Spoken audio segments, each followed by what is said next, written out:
Yun, magandang araw mga kapyok. Tingnan natin yung run out, kung itong positioning ng mga bola. Siguro try natin ilagay dito yung bola mano. Lalim kaliwa. Patrasin natin. Yan. Okay lang. Tapos padaan natin yung bola mano sa likod ng press. Babaw. Babaw kanan. Yan. Oops.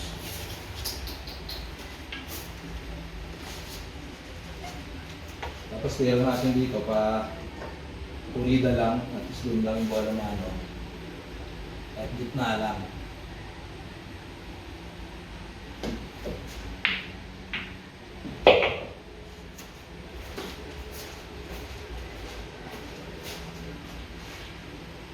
Tapos tayo dito lang din yung bola mano sa area na to.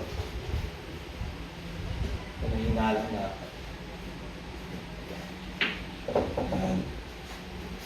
Tapos doon natin mahulog yung 5, takbo ng bola mano naman papunta doon. So may prepare din. Yung 5, yung sa corner.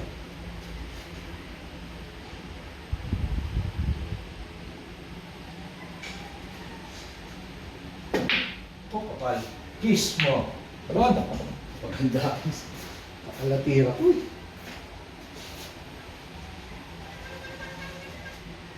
Tapos pangatin natin ng konti yung bola mano dito sa area na to. So, pekos lang tayo ng kanan.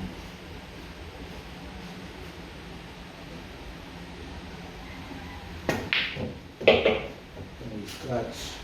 Ano ba tumungkil? Ganda naman, oh. Ganda na ng takbo, eh. Tumungkil pa, eh. Pero yung bale, dito naman ang takbo ng bola mano. At least dito natin mailagay yung bola. Pagkatapos ng tira sa 7. Para prepare sa 8. So gitna lang tira natin dito.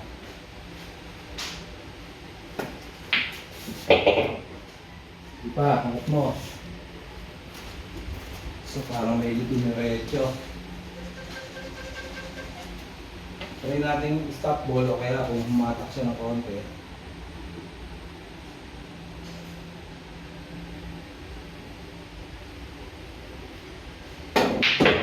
Yan, okay lang, stop ball. Tira naman. Sa 9.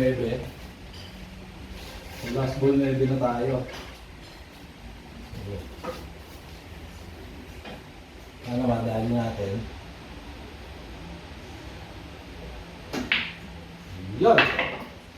Dahil natin sa run out ulit, nakachamba tayo mga katapyok. So hanggang sa muli. Maraming salamat!